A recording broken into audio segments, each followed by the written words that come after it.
Selamat pagi jemaat Tuhan, selamat Paskah. Selamat Paskah dari balik masker saudara.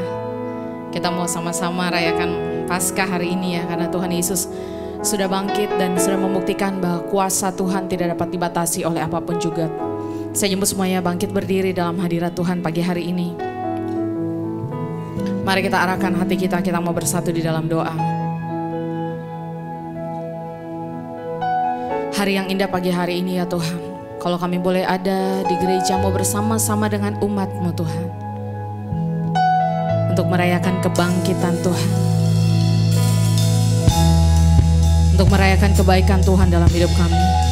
Kami berdoa Tuhan Yesus, biar Engkau yang memberkati ibadah ini dari awal pertengahan hingga pada akhirnya. Jamah setiap kami ya Tuhan.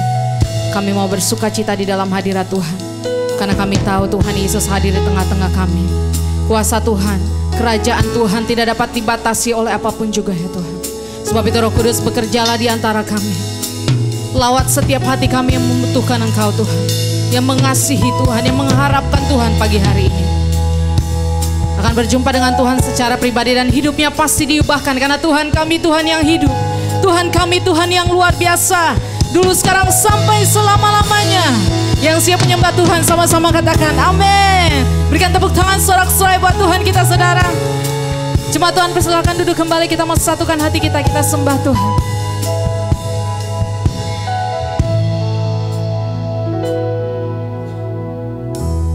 Banyak yang Kau perbuat di dalam hidupku, rancangan indahmu terjadi di hidupku.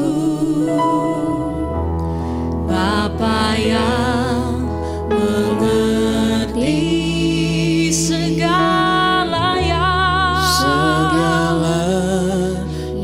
ku perlu, kasih-Mu sempurna nyata dalam hidupku. Ku bersyukur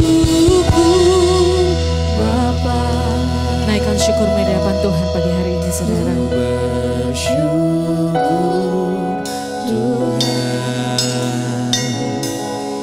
buat kasih setia-Mu di dalam hidupku. Ku bersyukur, kami bersyukur Tuhan. Pengorbanan-Mu, kasih setia-Mu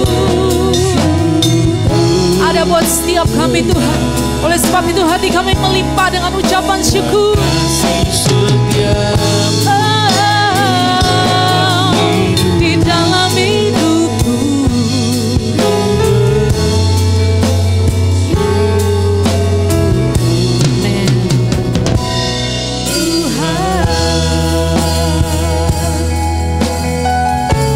Sampai hari ini Tuhan tetap pelihara hidup kita, dan Dia sudah dibuktikan.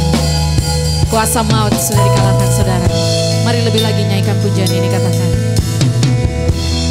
Banyak yang kau perbuat di dalam hidupku, rencana indahmu terjadi di hidupku. Bapa yang mengerti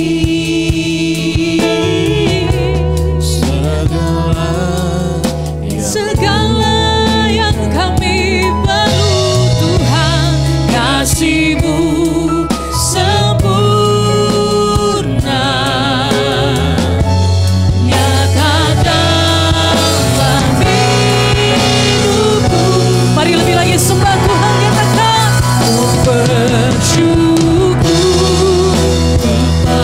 Katakan ku bersyukur Tuhan, ku bersyukur Tuhan. Wah kasih setiamu di dalam hidupku, ku bersyukur. Setiap kami bersyukur di tempat ini, kami tahu Tuhan hadir.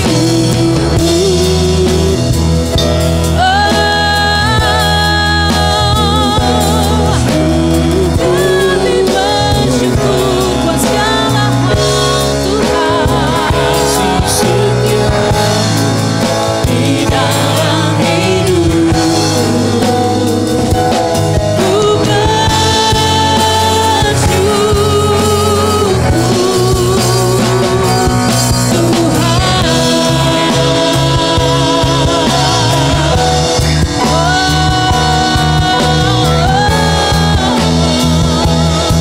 kami bersyukur buat kasih-Mu, penyertaan-Mu, Tuhan.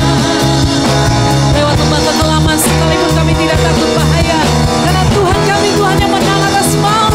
Tiada yang mustahil bagi Kau, Tuhan.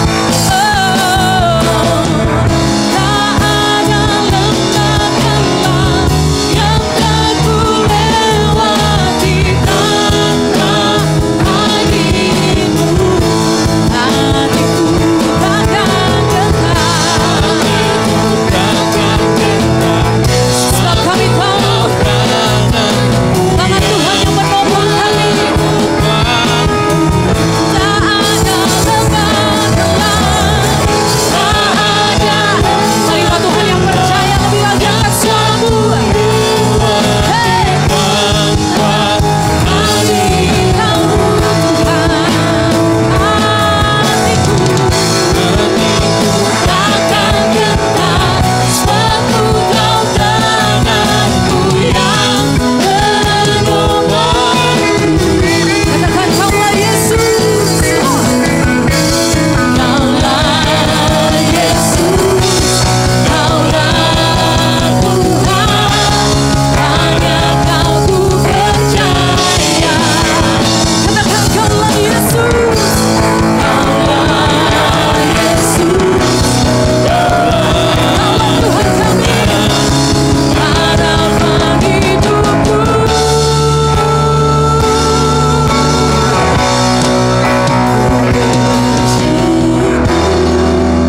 Mari coba Tuhan angkat suaramu, katakan ku bersyukur Tuhan.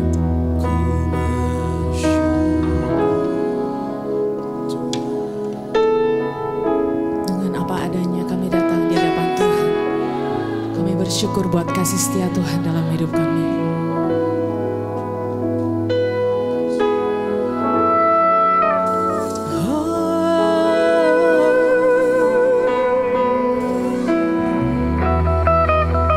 Ku bersyukur Bapa,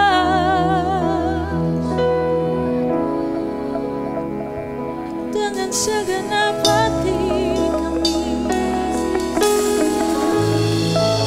Di dalam Kami mau bersyukur setiap hari, setiap detik, setiap waktu kami Tuhan. Lebih lagi Tuhan, bersyukur. Senyum semuanya bangkit berdiri dalam hadirat Tuhan. Mari naikkan syukurmu lebih lagi. Kami bersyukur Tuhan. Setiapmu di dalam hidupku bersyukur.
Begitu banyak hal yang Tuhan ajarkan dalam hidup kami. Terlebih lagi untuk mengingatkan kami bahwa Tuhan yang kami sembah adalah Tuhan yang hidup. Tuhan yang kami sembah adalah Tuhan yang dahsyat. Rancangannya jauh melebihi apa yang dapat kami pikirkan. Terima kasih Tuhan Yesus. Bapa di sorga, kalau pada saat Engkau bangkit, murid-murid gagal faham.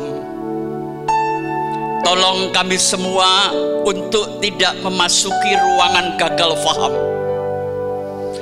Karena kalau kami gagal memahami, berarti perjalanan ke depan akan terseok-seok.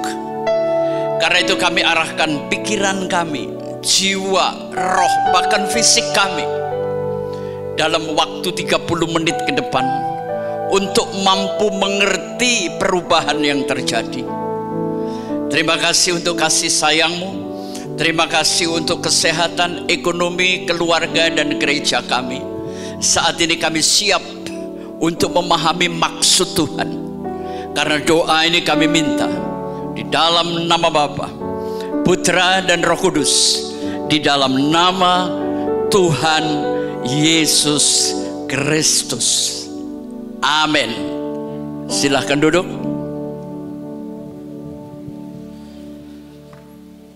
Saudara, kenapa manusia sekarang makin hari makin bingung, makin nggak ngerti, makin nggak tahu harus jalan ke arah mana? Cuman satu yang saya amati dalam menjalani hidup ini, terlalu banyak manusia gagal faham. Memahami itu lebih dalam dari sebuah pengertian. Saya ingin beritahu, kita sekarang sedang hidup dalam sebuah alam yang namanya alam ketidakpastian. Apa sih Pak? Kenapa kita harus menjalani hidup yang gak pasti? Penyebab pertama karena manusia itu terbatas, saudara. Kalau saya seluas Tuhan, mungkin saya gak akan hidup dalam alam ketidakpastian. Anda harus menyadari, saya dan Anda adalah manusia yang penuh dengan keterbatasan. Itu penyebab pertama. Penyebab yang kedua, kita nggak pernah bisa memahami apa pendapat orang tentang saya. Benar kan? Apa yang orang pikirkan tentang saya. Makanya selalu terjadi miskomunikasi. Dan yang ketiga, kita nggak tahu hari esok itu apa. Nggak tahu, saudara. Walaupun hari ini Anda punya kepastian.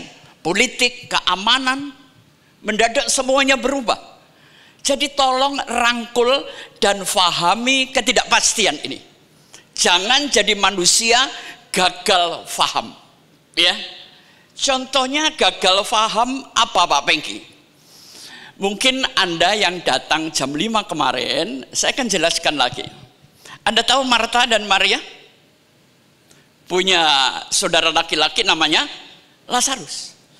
Saat Lazarus mati, kakaknya itu lari mendapatkan Yesus. Kedua-duanya kalimatnya sama. Tuhan, seandainya Engkau ada, adikku tidak akan mati. Ini yang saya sebut gagal faham. Saya jelasin. Sikap hatinya benar. Cinta sama adiknya. Sikap hatinya benar.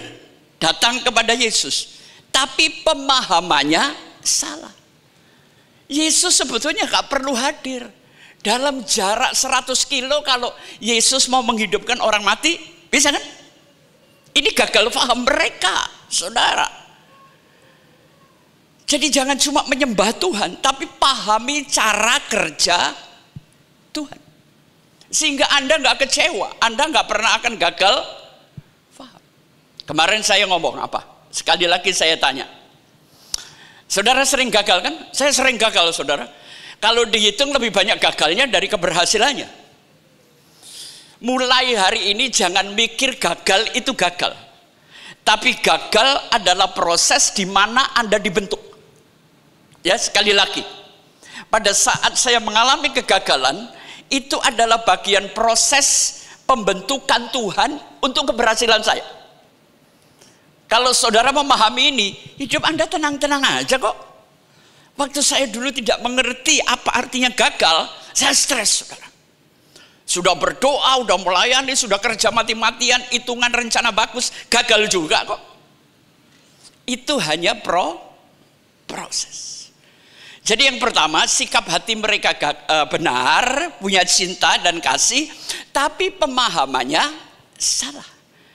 Tapi ada lagi orang pemahamannya benar, dia paham mungkin ini guru teologi lah S3. Tapi sikap kasihnya nggak punya. Ya, ikut Tuhan tanpa kasih sudahlah. Yang penting memahami Tuhan itu bisa menghukum, memberkati dan sebagainya. Ini orang kedua, memahami tapi nggak punya sikap kasih. Tapi yang berat lagi banyak orang gereja, cinta nggak punya, pemahaman tentang Tuhan salah. Ini yang repot, saudara. Dan saya masih ingat ayatnya. Waktu Yesus mengajak Thomas ke tempat Lazarus. Thomas itu sebetulnya, nanti Anda tahu hatinya. Dia ngomong begini, ayolah Tuhan, cepetan dah kita mati sama-sama di sana. Lazarus adalah contoh orang yang gak punya sikap hati, gak punya kasih terhadap Lazarus. Dan pemahamannya tentang Tuhan juga gagal. Tapi di tempat ini saya tahu, Anda berangkat dari rumah ke tempat ini didorong oleh sikap kasih kepada Tuhan. lewat khotbah-khotbah, lewat buku yang Anda baca, lewat cara Tuhan, lewat Roh Kudus, Anda dibuat untuk berhasil paham.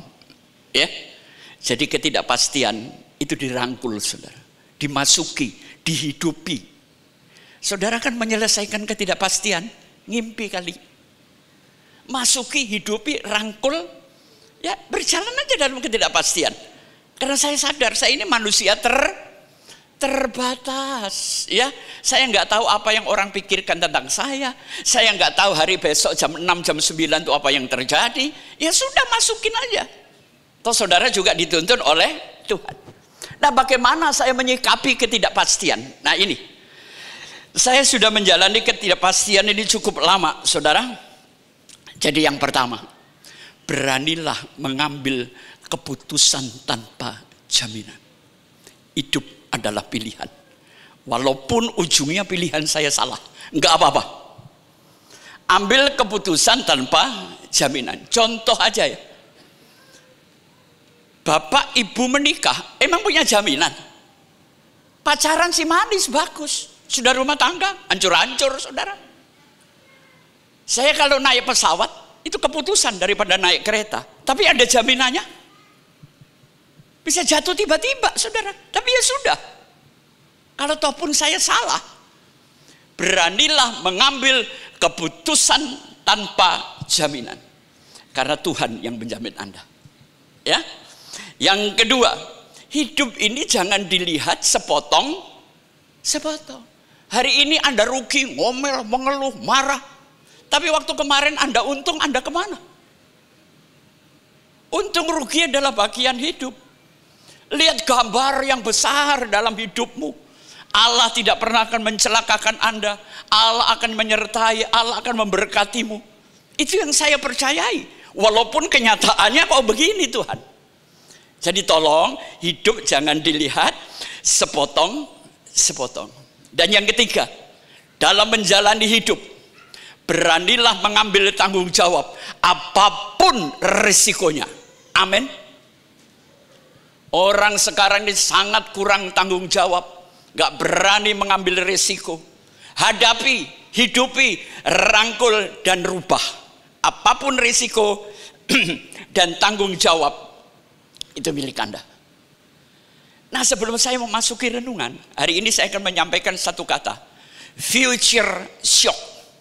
Sama seperti murid-murid shock kan waktu Yesus bangkit.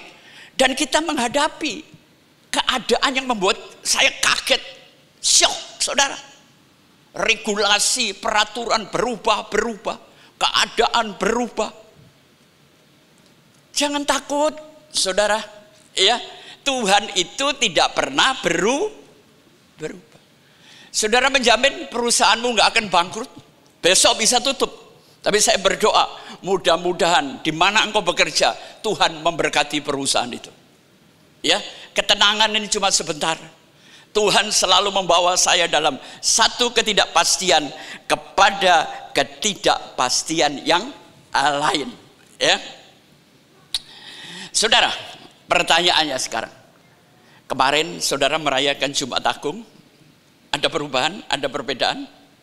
Sekarang merayakan kebangkitan, ya. Jadi mari, setiap kebaktian itu memiliki dampak, menghasilkan ciri tertentu. Saudara ingin kebaktian ini Anda pahami dan Anda merasakannya, kebangkitan ini, ya. Sekarang ini benar-benar future shock, saudara. Minyak yang biasanya gampang, mendadak nggak ada, loh, iya kan? Cabai yang murah, mendadak naik. Terus kita teriak-teriak, lama-lama gila kita. Saya belajar untuk mengalami kebangkitan ini lewat 3 orang. Yang pertama, saya belajar dari Maria, ibunya Yesus. Saudara bayangin, Anda punya anak saudara dipukulin orang. Saudara nggak bisa apa-apa. Mari kita hening sejenak, rasakan. Dan kita nggak bisa apa-apa. Itulah perasaan Maria. Kalau Anda tidak punya perasaan seperti Maria, kebaktian model apapun tidak akan menghasilkan rasa. Sekali lagi, kita mau olah rasa pagi ini. Bayangin saudara, anak yang saudara cintai kemudian meninggal dan saudara nggak bisa apa-apa karena malpraktek misalnya begitu. Saudara mau marah? Tahu rasa kecewanya? Rasakan sebentar aja. Otak kita taruh ya. Kita pakai hati dan rasa hari. Itu yang pertama. Yang kedua, siapa di antara murid Yesus yang pernah mendengarkan detak jantung Yesus? Ada yang tahu? Saya kasih pertolongan. Pernah lihat potret atau gambar perjamuan kudus? Di mana Yohanes meletakkan kepalanya di dada Yesus. Ya. Dia merasakan detak jantung, dengar suaranya. Dek, dek, dek. Saudara bayangkan orang sedekat itu terus melihat orang yang dia kasihi mati dianiaya. Kira-kira perasaannya gimana? Nah, kalau saudara memiliki perasaan seperti Yohanes, saudara akan merasakan apa arti kebangkitan. Dan yang ketiga, saudara mengenal Petrus. Petrus itu sama dengan penyesalan. Saudara pernah menyesal seperti Petrus? Ya malam menyesal lah, besok diulangi lagi kan. Kalau saudara bisa merasakan, aduh aku nyesel ya, aku membuat suamiku mati. Aku nyesel, aku membuat istriku meninggal. Penyesalan gak bisa dibeli lagi. Kalau saudara pernah menyesal seperti Petrus, kebangkitan ini sangat punya arti. Penyesalan yang dalam sekali, saudara. Ya, saya sih sudah merasakan semuanya. Hidup itu bukan soal olah pikir dan olahraga. Manusia sekarang perlu olah rasa. Kepedulian gak ada, kasih sayang gak ada. Tolong, masih punya hati saudara? Olah rasa ini ya, untuk menjadi sesuatu yang luar biasa. Nah baik, bagaimana kita bisa memahami future shock itu sekarang gimana? Waktu Yesus bangkit kan murid shock semua saudara. Ini terulang lagi sekarang. Dan kita shock berat menghadapi kenyataan. Ya. Baik, sekarang kita bangkit berdiri. Tolong bukain saya Fatsal 20, Yohanes Fatsal 20 ayat 8 sampai 18. Agak panjang ya, karena ini sebuah peristiwa, nggak bisa saya potong-potong. Baik, saya akan baca, saudara mengikuti, nggak usah pakai omongan ya, ikutin aja dengan batin Anda. Maka masuklah juga murid yang lain yang lebih dahulu sampai di kubur itu, dan ia melihatnya dan percaya. Sebab selama itu mereka belum mengerti isi kitab suci yang mengatakan bahwa ia harus bangkit dari antara orang mati. Lalu pulanglah kedua murid itu ke rumah. Perhatikan ayat 11. Tetapi Maria berdiri dekat kubur itu dan menangis. Sambil menangis ia menjenguk ke dalam kubur itu. Dan tampaklah olehnya dua orang malaikat berpakaian putih, yang seorang duduk di sebelah kepala dan yang lain di sebelah kaki di tempat mayat Yesus terbaring. Kata malaikat itu kepadanya, "Ibu, mengapa engkau menangis?" Jawab Maria kepada mereka, "Tuhanku telah diambil orang dan aku tidak tahu di mana ia diletakkan."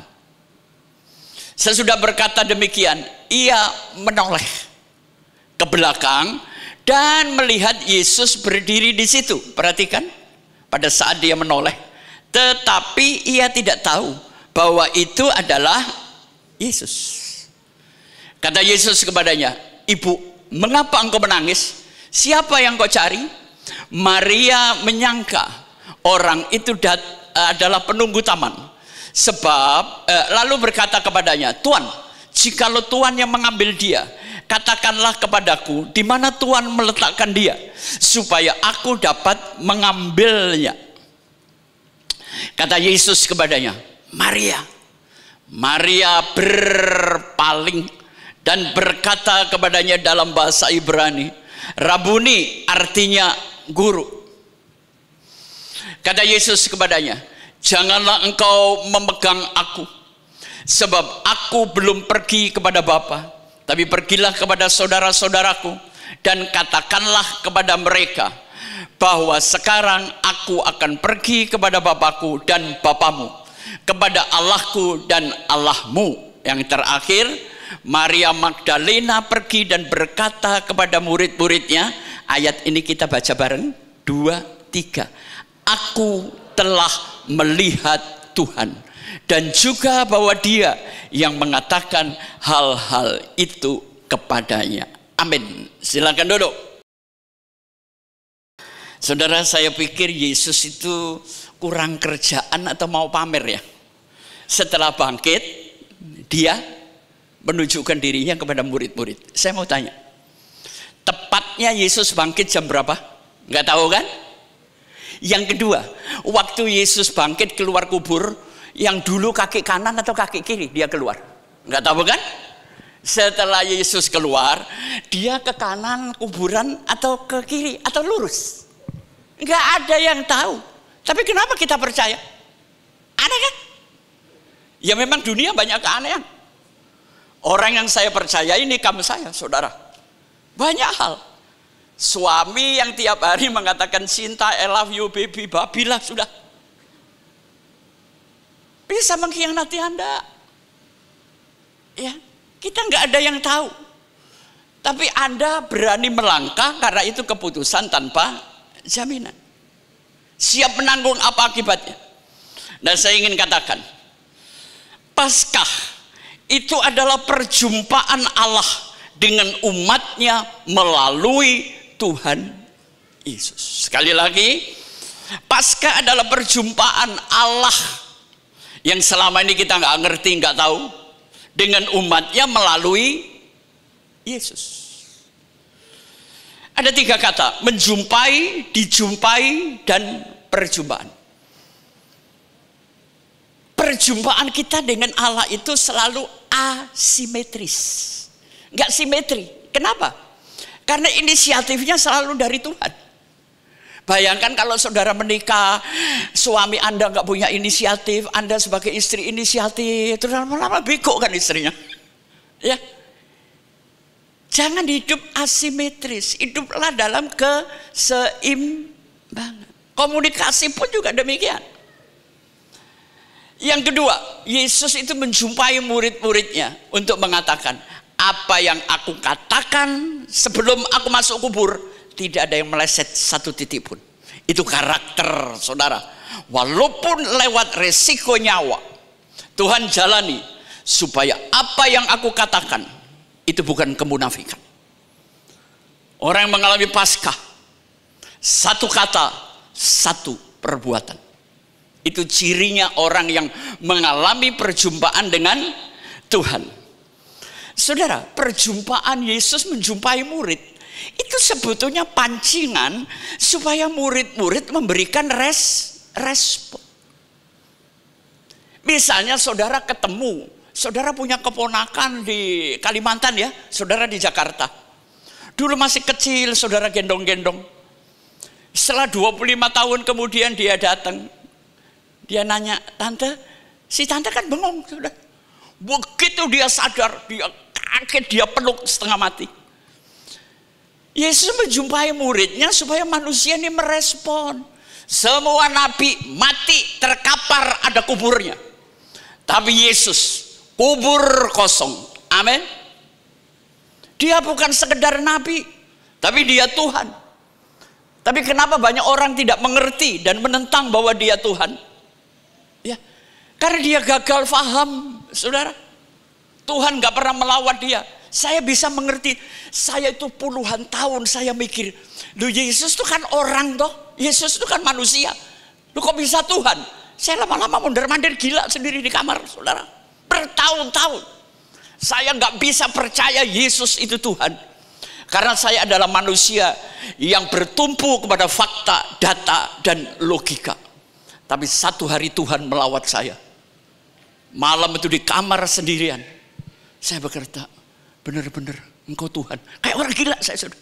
Sekarang saya ngerti Engkau Tuhan. Orang mau ngomong Yesus itu apa buat saya, dia Tuhan. Karena dia sudah menjumpai saya sudah. Dan saya nggak kepingin jumpa. Saya memahami. Saya nggak bisa menjelaskan. Pokoknya buat saya dia Tuhan, saudara. Gusti Yesus itu Gusti Allah. Sudah selesai, saudara. Apakah Tuhan menjumpai Anda merespon dengan baik? Tanyakan dirimu sendiri. Dan yang terakhir, Tuhan menjumpai murid-muridnya. Itu merupakan kejutan ilahi. Syok terapi. Kamu mengenal Musa, Musa mati, kuburnya aja nggak tahu. Engkau mengenal Nuh, engkau mengenal banyak nabi, tapi nggak pernah ada yang bangkit, saudara. Ya, nah baik. Sekarang kita mau uraikan aja 10 menit. Maka masuklah murid yang lain yang lebih dulu sampai di kubur itu, dan ia melihatnya dan percaya. Jadi waktu mereka mendengar Yesus itu kuburnya kosong, mereka berlarian, saudara. Jadi orang bersaing itu sudah mulai zamannya Yesus mati itu sudah kita hidup dalam persaingan, saudara. Siapa yang lebih dahulu nyampe? Gimana supaya kita lebih dahulu nyampe? Cuma ada dua, berangkat duluan atau jalan lebih cepat. Ya. Apalagi kalau saudara bisa dua-duanya. Berangkat duluan dan jalannya lebih cepat. Itu nggak ada orang bisa bersaing dengan Anda. Hidup itu harus begitu. Hidup jangan malas, saudara. Ya, bangun jam 6, jam 5, setengah 7. Ya, saya siang nggak pernah tidur. Tidur saya jam 2, jam 3, saudara. Tapi saya mendapat banyak hal. Jadi hidup itu dari zaman dulu tetap ada persaingan. Yang kedua, naik lagi 9. Sebab selama itu mereka belum mengerti isi kitab suci yang mengatakan ia harus bangkit dari orang mati. Mereka membaca kitab suci puluhan kali, tapi satu ayat pun nggak ada yang ngerti. Saudara, kegelapan itu diperlukan nggak sih? Oh perlu dong, karena saya kalau tidur harus saya gelapin. Kalau nyala saya nggak bisa tidur. Saudara mau after foto, itu perlu kamar gelap. Jadi nggak selamanya gelap itu salah. Gelap itu juga ciptaan Tuhan kok. Tapi bagaimana saya memasuki, memaknai dan memberi arti pada saat saya di dalam kegelapan. Ya. Jadi di sini mengerti isi kitab suci. Mengerti itu faham, ya. Kita naik lagi ayat yang ke-10. Lalu pulanglah kedua murid itu ke rumah. Ya sudahlah. Memang buktinya kubur kosong. Pulang aja dah. Manusia itu kurang tekun. Padahal melangkah satu langkah lagi dia ketemu loh, saudara. Gagal 1000 kali. Jangan putus asa. Siapa tahu 1.500 Anda ketemu rezeki. Amin. Terusin aja. 2 minggu yang lalu saya menjelaskan kapan bertahan, kapan terus, dan kapan berhenti kan? Saya udah menjelasin, saudara. Baik, tapi perhatikan dengan murid yang satu ini. Ayat 11. Tetapi Maria berdiri dekat kubur itu dan menangis. Perhatikan, kenapa yang satu ini berbeda dengan murid yang lain? Datang duluan, menang persaingan, tapi gagal paham. Mereka putus asa dan pulang. Tapi perhatikan, Maria berdiri dekat kubur itu dan menangis. Ada banyak kejanggalan loh dalam hidupnya Maria. Bayangin kalau saudara ketemu orang cantik, terus kira-kira jam 3:30 pagi ada di kubur. Otak kita mikir apa? Pertama lari, kedua setan. Bayangin Maria kena apa ada di kubur Yesus. Saking cintanya, saudara. Di pemakaman Kembang Kuning Surabaya, orang-orang Cina itu makamnya kan Waduh, bompainya gede-gede ya, dikasih pagar. Di situ ada kisah. Entah orangnya sudah mati atau belum. Yang mati istrinya. Tiap hari suaminya nginep di situ, Bu. Pagi baru pulang. Ini cinta atau goblok? Gua nggak tahu, saudara. Ya, cinta dan kebodohan itu memang beda tipis. Ada suami yang berani begitu? Saking cintanya, kuburan belum kering aja dia udah nikah lagi. Ada istri sebelum mati ngomong begini sama suaminya, Pak, aku merelakan engkau menikah lagi. Udahlah, jangan masuk di dalam masa lalu, aku sudah nggak ada. Tapi tolong, tunggu kuburan tanahnya kering dulu. Tapi aku juga minta tolong, tiap hari siramin kuburanku. Ya kapan keringnya, Dodol? Ini istri bijak. Nunggu kering tapi tiap hari makamnya minta disiramin. Ini orang cerdas, mau mati aja masih pinter, saudara. Kita hidup bego loh. Ya. Sambil menangis ia menjenguk ke dalam kubur. Maria ini adalah sosok yang bertahan. Nggak gampang berhenti, saudara. Hidup sekarang ini perlu ulet, perlu agility, perlu bertahan. Kalau saudara mau hidup, ya hidup cukup dan enak lah. Kemampuan bertahan. Jangan hari ini saudara dagang pecel, 3 bulan gagal, Anda buka bengkel. Apa hubungannya pecel sama bengkel, saudara?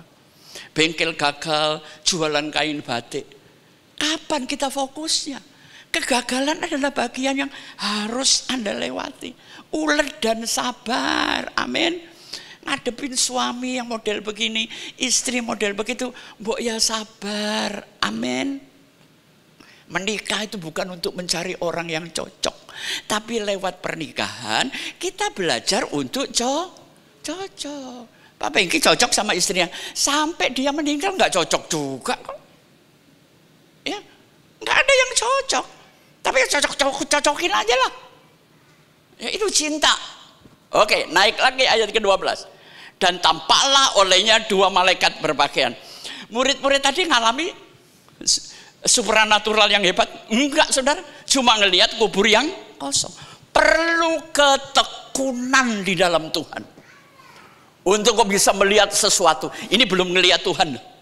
Ini baru ngelihat alam supranatural dalam bentuk malaikat.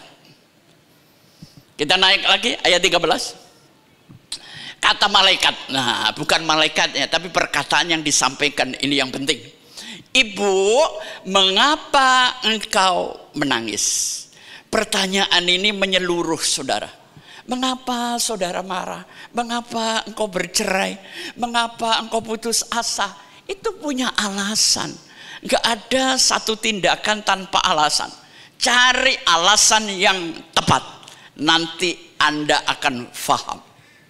Waktu ditanya menangis, jawab Maria, Tuhanku telah diambil orang dan aku tidak tahu di mana ia diletakkan. Saudara, Maria ini siapa sih? Saudara pernah baca? Pagi-pagi seorang pelacur diketemukan oleh tokoh agama. Gimana tokoh agama bisa menangkap pelacur itu basah? Kalau dia nggak ngintip, bener kan? Ya pasti ngintip dong. Ketangkep basah lu. Bayangkan, tokoh agama pagi-pagi bukan berdoa dan mendoakan orang, justru cari kesalahan orang. Ini manusia sekarang, hobinya nyari kesalahan. Periksa Androidmu, isinya gosip melulu kan? Apalagi kalau berita yang aneh, demen disebarluaskan. Jangan ngomong lu ya, jangan ngomong. Itu maksudnya lu cepetan ngomong, gitu. Tuhanku telah diambil orang dan aku tidak tahu di mana ia diletakkan. Tapi baik, lanjut supaya saudara bisa paham. Sesudah berkata demikian, ia apa saudara? Menoleh. Coba saya minta Anda semua praktekin. Menoleh gimana?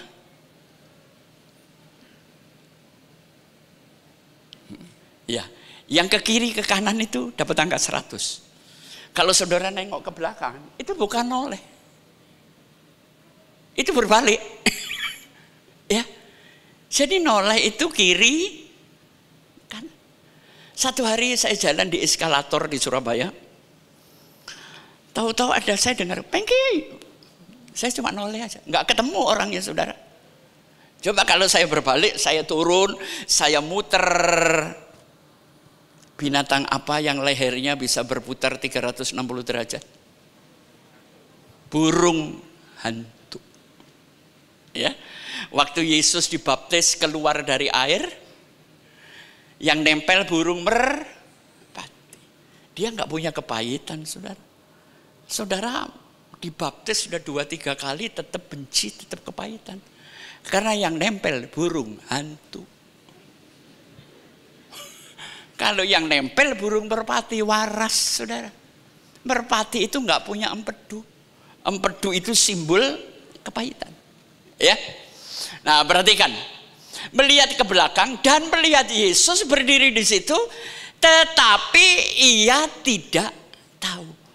Proses menoleh itu merugikan, saudara. Ya. Hidup itu jangan suka menoleh. Kita suka menoleh ke kiri. Gila, dia kerja apa cepat kaya?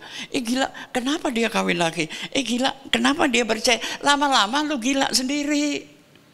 Hidup itu jangan tolah-toleh. Amin. Tapi kita lanjutin. Ini asik, saudara. Dia nggak tahu. Kata Yesus kepadanya, "Ibu, mengapa engkau menangis? Siapa yang kau cari?" Maria menyangka orang itu adalah penunggu taman.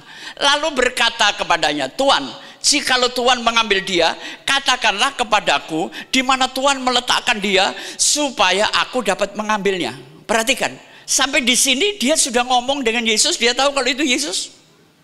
Enggak tahu. Ya gelap Pak Pengki, mau kuburan jam 4 pagi ya gelap. Oke lah, saya terima alasan Anda. Tapi dan kan dia hidup bersama Yesus 3 tahun. Saya ingat, sepotong tadi belum selesai kan. Waktu Maria Magdalena ini mau dilemparin batu, Tuhan ngomong apa?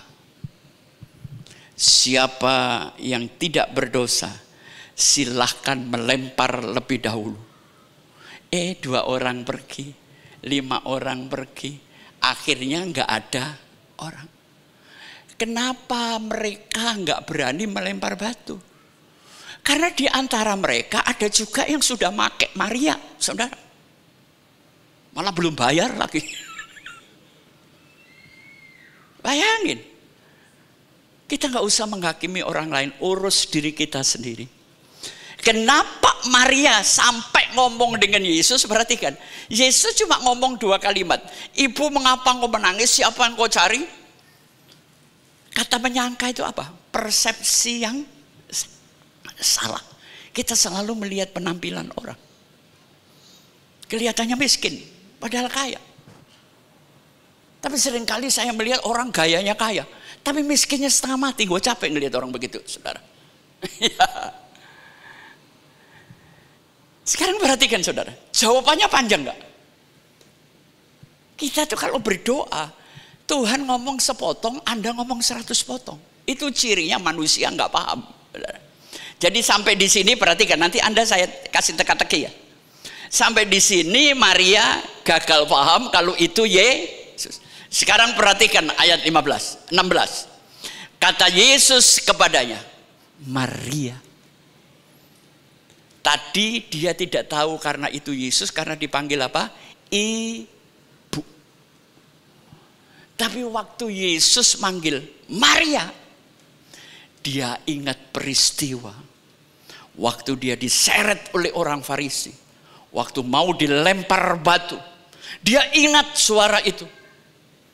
Tapi kenapa loh? Waktu Yesus manggil ibu kan suara-suara Yesus juga ya. Tapi seumur hidup dia tidak pernah dipanggil ibu. Karena dia seorang pelacur. Dia dianggap barang murahan. Tapi waktu Yesus manggil kepribadian dia, Maria, dia sadar, saudara. Hari ini Tuhan manggil Anda. Sederhana, Pengki, Yohanes. bejo ya. Suara Yesus. Dia pernah mendengarnya berkali-kali selama dia ikut Yesus. Panggilan ini Yesus melawat kita nggak lewat supranatural, saudara, lewat yang sederhana, bahasa sehari-hari, lewat apa yang Anda alami. Anda bisa melihat Tuhan kok. Lantas Maria berpaling. Sekarang kalau berpaling bedanya dengan menoleh di mana? Gimana kalau berpaling? Coba praktekin teman-teman. Nah, ya kalau berpaling itu badannya diputer. Sampean. Ketemu lagi, ya kan? Kalau Anda menoleh itu artinya kata kerja yang tidak serius. Tapi berpaling itu serius, saudara. Muka berhadapan dengan muka. Ikut Tuhan jangan setengah-setengah, yang serius.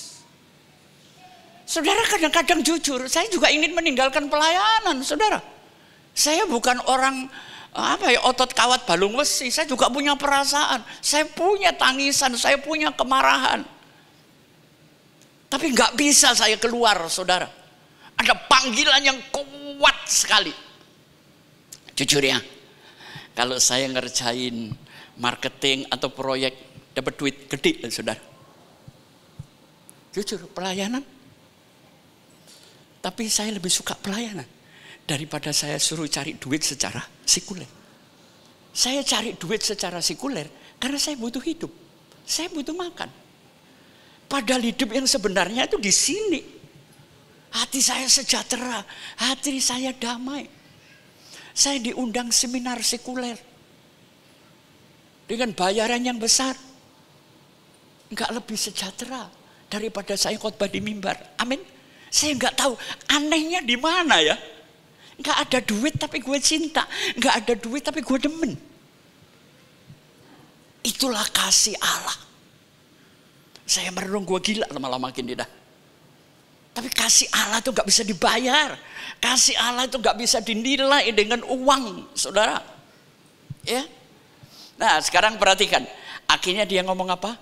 Rabu. Dia ingat peristiwa di mana Tuhan memanggil engkau pertama kali. Ingat peristiwa di mana Tuhan mengangkat engkau dari kehancuran hidup. Saya ingat semuanya, saudara. Buat apa punya uang tapi kalau hidup saya hancur? Tuhan angkat saya sampai saya menjadi orang seperti hari ini. Saya ingat saya nggak pernah melupakan Tuhan. Saya nggak bisa mengkhianatinya. Ya. Dan setelah itu kita sampai kepada ayat terakhir. Kata Yesus kepadanya, janganlah engkau memegang aku, sebab aku belum pergi kepada Bapa. Tapi pergilah kepada saudaraku dan katakanlah kepada mereka bahwa sekarang aku akan pergi kepada Bapakku dan Bapamu, kepada Allahku dan Allahmu. Enak mana? Megang Tuhan sama dipegang Tuhan? Yang benar yang mana? Saya memegang Tuhan atau Tuhan yang memegang saya? Kalau saya memegang Tuhan, saya mengendalikan Tuhan. Tapi kalau saya dipegang oleh tangannya, saya di dalam kendalinya. Tuhan nggak mau dipegang. Pengalaman spiritual itu cuma dalam hitungan detik, saudara. Tapi setelah pengalaman spiritual, Anda keluar, Anda menghadapi kenyataan. Kebaktian selesai, Anda harus cari duit kok. Kebaktian selesai, Anda harus bayar listrik kok. Boleh saudara bahagia ketemu Yesus. Tapi sekeluar dari tempat ini hadapi kenyataan. Amin. Makanya saya bingung. Pendeta itu di mimbar. Selesai keluar pendeta saya harus berhadapan dengan dunia. Makanya jangan bawa kependetaan kemana-mana. Tapi bawalah kasih Allah kemana-mana. Iya. Hidup itu jangan memegang lah. Yesus nggak mau dipegang, kecuali pacarmu nggak dipegang, nyosor aja, pegang dong, perkosa dong. Itu kasih manusia dan kasih Allah itu beda. Dan terakhir apa saudara? Ayat 18, Maria Magdalena pergi dan berkata kepada murid-murid, apa saudara? Aku telah melihat Tuhan. pada saat saya melihat Tuhan, merasakan Tuhan, hidup saya tunggang balik berubah, saudara. Saudara tahu orang Surabaya kalau ngomong pasti pakai maki kan? Cirinya orang Surabaya itu makin kasar ngomong sama orang, itu sahabat, saudara. Kalau ngomongnya masih halus-halus, ini baru kenal, ya kan? Saya sekarang nggak bisa misuh, bukan nggak mau misuh, saudara. Misuh itu maki. Dulu yang namanya kebun binatang, wah ngomong kotor apa itu setiap hari dari mulut saya. Sekarang bukan saya nggak mau, nggak bisa. Perubahan ini diawali oleh perubahan waktu engkau melihat Tuhan. Dengar baik-baik. Dan melihat Tuhan bukan proses menoleh, tapi proses berpaling. Amin. Oke, kita sekarang akan lihat multimedia supaya saudara bisa memahami dengan jelas apa yang Alkitab maksud. Silakan lagunya dulu, Rick.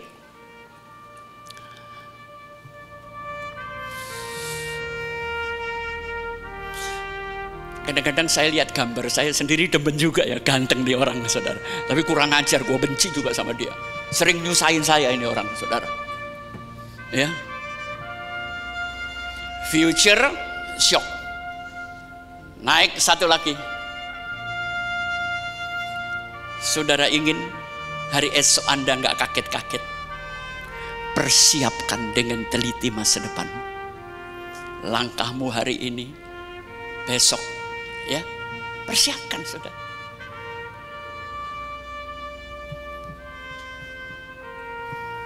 Ya, naik satu lagi.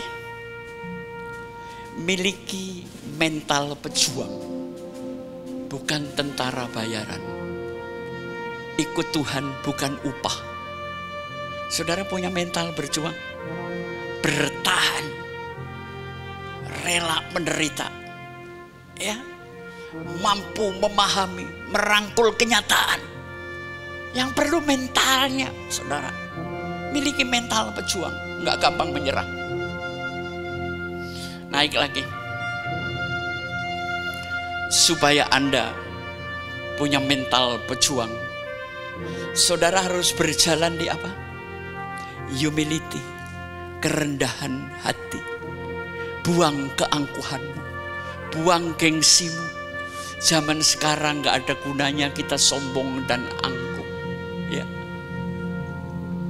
Holiness, berjalan dengan kemuliaan Tuhan. Honesty, harapan, kehormatan dan cinta. Pak Pengki, kenapa sih Pak Pengki setiap multimedia ada musik-musik yang enak? Supaya jiwamu merasakan. Bayangkan kalau pagi-pagi Anda di tengah kuburan dengar lagu ini gimana? Jiwa itu perlu dikasih makan dengan suasana, dengan kesejukan. Menangkanlah jiwa-jiwa baru, bukan roh baru. Alkitab berkata jiwa yang baru, bukan roh yang baru. Saya juga bingung, banyak orang ngerohnya kelewatan. Sampai kayak orang goblok, bego, kesurupan begitu. Saya bukan anti roh, bukan. Tapi saya selalu dituntun oleh Roh Kudus, percayalah. Kita naik satu lagi. Saudara mau semuanya terwujud. Proses Tuhan cuma 6 ini. Yang pertama apa? Baca janji Tuhan. Yang kedua, siap melewati proses.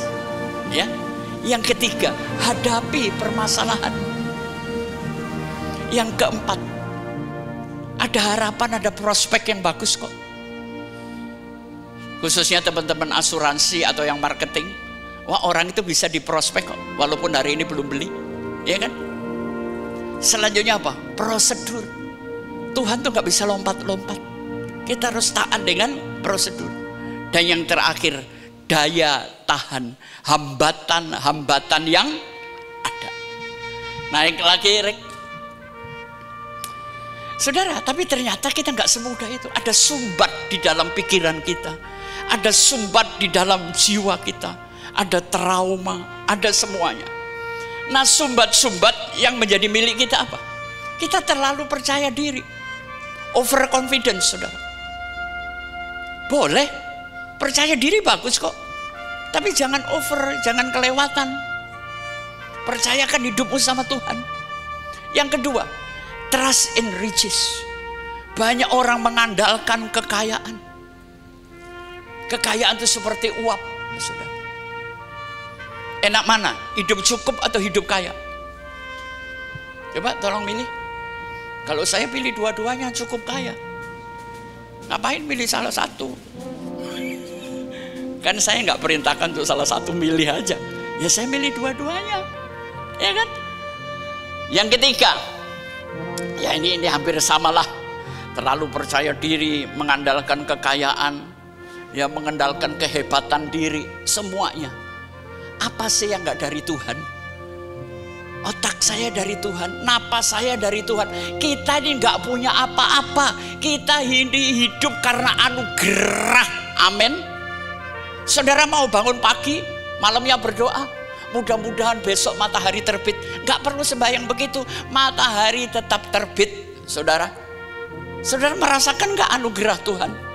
Kita bisa hidup sampai hari ini, kita cukup sampai hari ini. Semua karena kemurahan Tuhan. Hidup jangan cari kemudahan, tapi cari kemurahan Tuhan lewat pekerjaan dan usahamu. Ya, oke, naik lagi. Enemy itu semacam apa ya? Racun, serangan. Enemy kita cuma dua, yang penting tiga. Yang satu apa? Dosa. Dosa itu sumbat yang paling gila, saudara. Yang kedua, diri sendiri, bertuhankan diri sendiri. Baru yang ketiga apa? Setan. Jangan sering nyalain setan.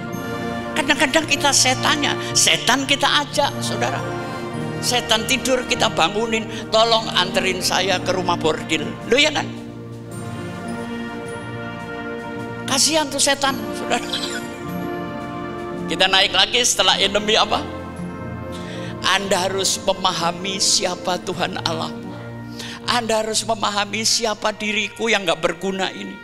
Anda harus tahu enemy yang ada di dalam dirimu apa. Ini sumbatan hidup, saudara.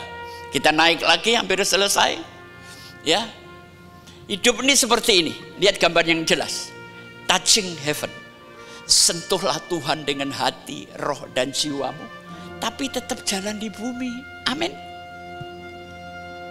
Jangan aneh-aneh, saudara. Ini teman-teman lagi cerita, di depan ketemu teman. Wah, kalau pendeta itu hebat itu. Kenapa? Karena saya ngelihat di jidatnya salib sudah berubah menjadi daging. Jadi di jidatnya menurut dia ada salib dalam bentuk daging. Itu paling ketabrak sama mobil tadi pagi. Ini kesurupan, saudara. Ya, jangan aneh-aneh. Kristen itu waras. Ya, jadi sentuhlah Tuhan dengan hati, iman dan batinmu, tapi jalani bumi ini. Orang ini bawa bendera kan, benderanya bumi, tapi jalannya di awan. Ini loh orang Kristen. Ya, dan yang terakhir mungkin naik lagi. Tetap. Saudara, kalau saya lihat gambar ini di laptop bagus, itu ada orang di dalam perut ikan Yunus, ya. Jadi tetap berdiri dan hidup secara kuat lewat iman. Zaman sekarang cuma itu aja. Kalau enggak, Anda enggak mampu bertahan, saudara. Saudara bayangin ya, Ukraina yang damai hari ini hancur babak belur. Coba kalau seandainya Indonesia ini jadi Ukraina gimana? Ih, ngeri ya. Serem, saudara. Kita naik lagi mungkin selesai. Iya. Miliki jiwa seperti anak kecil. Tetap ceria. Gak pernah punya dendam. Amin. Mungkin ada satu pengumuman yang terakhir. Tolong diklik. Saudara, nanti jam 3 tetap John Robert Power yang akan mengisi acara di tempat ini. Ibu-ibu boleh datang, ya. bisa dibetulin supaya ada perkembangan, keterampilan, penampilan, kepribadian. Terus minggu depan, siapa Dedi Budiman ini Pak Pengki? Dia ahlinya online, saudara. Jadi kalau ibu-ibu yang usaha kue, usaha lain tentang online, ini pakarnya, saudara. Ya, dia mengajar di mana-mana. Saya mengenal Dedi Budiman sudah 20 tahun. Temanya adalah TikTok marketing. Hidup ini bukan hanya spiritual, tapi jasmani pun harus kita isi. Saudara ke gereja terus, tapi gak punya duit terus. Yang gila siapa, saudara? Jangan punya duit gak ke gereja. Yang benar itu punya duit, ya, bantu gereja dan berjuang. Itu hidup waras, saudara, ya. Tuhan memberkati. Amin. Mari saya undang kita bangkit berdiri. Beri waktu untuk dirimu beberapa saat. Rasakan Tuhan menyertaimu, Tuhan menuntunmu. Hidup ini perlu olah rasa. Dan kau keluar katakan, aku telah melihat Tuhan dalam ruangan ini. Terima kasih Bapa untuk caramu menjumpai kami, sehingga kami terbebaskan, kami merdeka, hidup kami berubah. Berkati anak-anakmu di tempat ini. Bersama Tuhan tidak ada yang mustahil. Terima kasih Bapa. Di dalam nama Yesus kami mengucap syukur dan kami sudah berdoa. Amin. Saudara diberkati. Amin. Silakan duduk.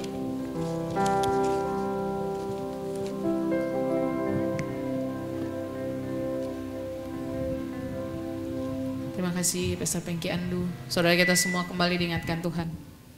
Keluar dari tempat ini kita akan tetap melihat penyertaan Tuhan. Kita akan tetap melihat pertolongan Tuhan. Kita melihat pekerjaan Tuhan di dalam hidup kita dan melalui kita. Amin. Haleluya. Saudara yang mau dipakai Tuhan boleh lambaikan tangan saudara. Kita berikan tepuk tangan sorak-sorai buat Tuhan kita. Haleluya. Saat ini kita mempersiapkan hati kita untuk memberikan persembahan. Buat Bapak Ibu yang belum mendapatkan amplop boleh mengangkat tangan. Nanti akan dibantu.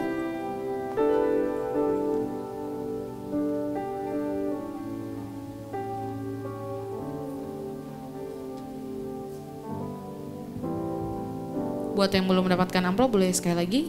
Saya minta tolong angkat tangan. Oke. Oke. Mari kita satukan hati kita berdoa. Terima kasih Tuhan Yesus untuk setiap kami yang ada di tempat ini. Kami tahu firman Tuhan yang baru saja kami dengar. Itu menguatkan kami, menenggur kami. Dan bukan satu kebetulan kami datang pagi hari ini ya Tuhan. Tapi Tuhan punya maksud untuk mengubah hidup kami. Biar Tuhan yang semakin besar di dalam kami ya Tuhan. Kami mau mengucap syukur atas segala berkat Tuhan yang Tuhan anugerahkan dalam kehidupan kami. Melalui pekerjaan kami, usaha kami. Tuhan, kami mengucap syukur buat semuanya itu. Dan biarlah Tuhan kami menjadi saluran berkat-Mu. Saat ini kami juga berdoa Tuhan Yesus. Untuk persembahan yang akan kami bawa. Buat persembahan persepuluhan, persembahan ucapan syukur. Persembahan buah sulung dan juga persembahan khusus lainnya ya Tuhan. Kami serahkan semuanya ke dalam tangan Tuhan.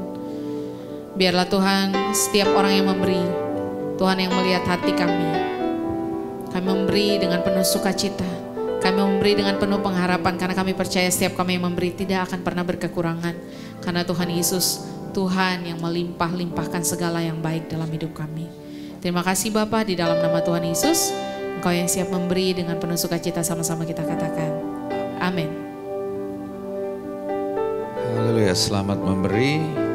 Ya, ada yang baru pertama kali ibadah di tempat ini pukul 9. Kalau tidak ada, saya undang kita semua bangkit berdiri. Kami sudah diberkati lewat pujian penyembahan yang luar biasa. Kami diberkati lewat kebenaran firman-Mu yang sudah menguatkan kami. Kami percaya Tuhan lawat, Tuhan jamah, Tuhan sentuh setiap pribadi, lepas pribadi di tempat ini. Di hari Paskah ini kami boleh mengalami kuasa kebangkitan. Pagi hari ini mujizat terjadi di tempat ini bahkan dalam hidup kami. Sehingga kami percaya yang sakit sudah disembuhkan, yang terikat sudah dilepaskan, yang lemah sudah dikuatkan, yang punya masalah Tuhan Yesus sudah berikan jalan keluar. Tuhan sudah tolong kami. Kami pulang diberkati Tuhan. Terima kasih Bapa. Terima kasih Engkau mati dan bangkit untuk setiap kami.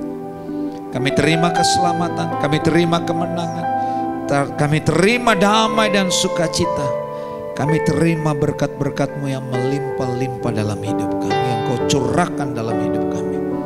Terima kasih, kami saat ini berdoa untuk Pastor Pengki Andu. Tuhan berkati kesehatannya, keluarganya, pelayanannya. Tuhan berkati umur panjang Tuhan berikan kepada hamba-Mu dan seluruh pelayan-pelayan yang melayani dalam ibadah pertama hari ini. Kami percaya jeripaya kami dalam Tuhan tidak sia-sia. Terima kasih Tuhan, kami semua sudah diberkati. Dan Tuhan terus pakai hidup kami untuk terus bisa melayani Tuhan sampai Tuhan Yesus datang pada kali yang kedua. Seluruh jemaat Tuhan, pribadi lepas pribadi, keluarga lepas keluarga, Tuhan jadikan kami jemaat yang berkemenangan, jemaat yang diberkati untuk menjadi berkat, jemaat yang kuat dalam menghadapi semua tantangan hidup, sehingga kami boleh selalu menang dan boleh banyak bersaksi, menceritakan kebesaran, kehebatan, kebaikan Tuhan dalam hidup kami. Terima kasih Bapak, berkati seluruh jemaat Tuhan di tempat ini. Berkati gereja kami GBI Rem yang ada di tempat ini. Berkati Hotel Ciputra, Mall Ciputra. Berkati kota Jakarta, berkati Indonesia. Berkati bangsa ini Tuhan, para pemimpin bangsa ini Tuhan berkati. Mulai dari Bapak Presiden, Bapak Jokowi, Bapak Wakil Presiden, Bapak Amin, dan juga seluruh jajaran yang ada. Tuhan Yesus berkati. Terima kasih. Dan sebentar kami akan meninggalkan tempat ini. Kami percaya ada malaikat Tuhan yang menjaga setiap langkah dan jalan hidup kami. Dan Roh Kudus akan tuntun pimpin kami, sehingga kami tetap ada di dalam rencana dan rancangan-Mu yang baik sampai selama-lamanya. Terima kasih Tuhan, kami siap untuk menerima berkat. Arahkanlah mata hatimu dan angkat kedua belah tanganmu untuk menerima berkat Tuhan. Diberkatilah keluar masukmu, diberkatilah kesehatanmu, diberkatilah keluargamu, diberkatilah studi pekerjaan, usaha, toko dan keuanganmu. Apapun yang kau kerjakan di tahun ini, Tuhan tetap membuatnya berhasil. Engkau naik bukannya turun, menjadi kepala bukan ekor. Kemanapun kakimu melangkah, berkat Tuhan menyertai. Apapun yang kau minta kepada Bapa yang baik, Bapa yang baik tetap dan selalu memberikan yang terbaik. Karena itu sekarang terimalah berkat-berkat yang luar biasa ini daripada Allah Bapa, cinta kasih yang sempurna dari Tuhan kita Yesus Kristus, persekutuan dengan Roh Kudus yang menuntun, memimpin, menyertai kita mulai saat ini sampai selama-lamanya. Kita yang sudah diberkati, mari sama-sama katakan amin. Selamat Paskah, selamat hari Minggu. Tuhan Yesus memberkati.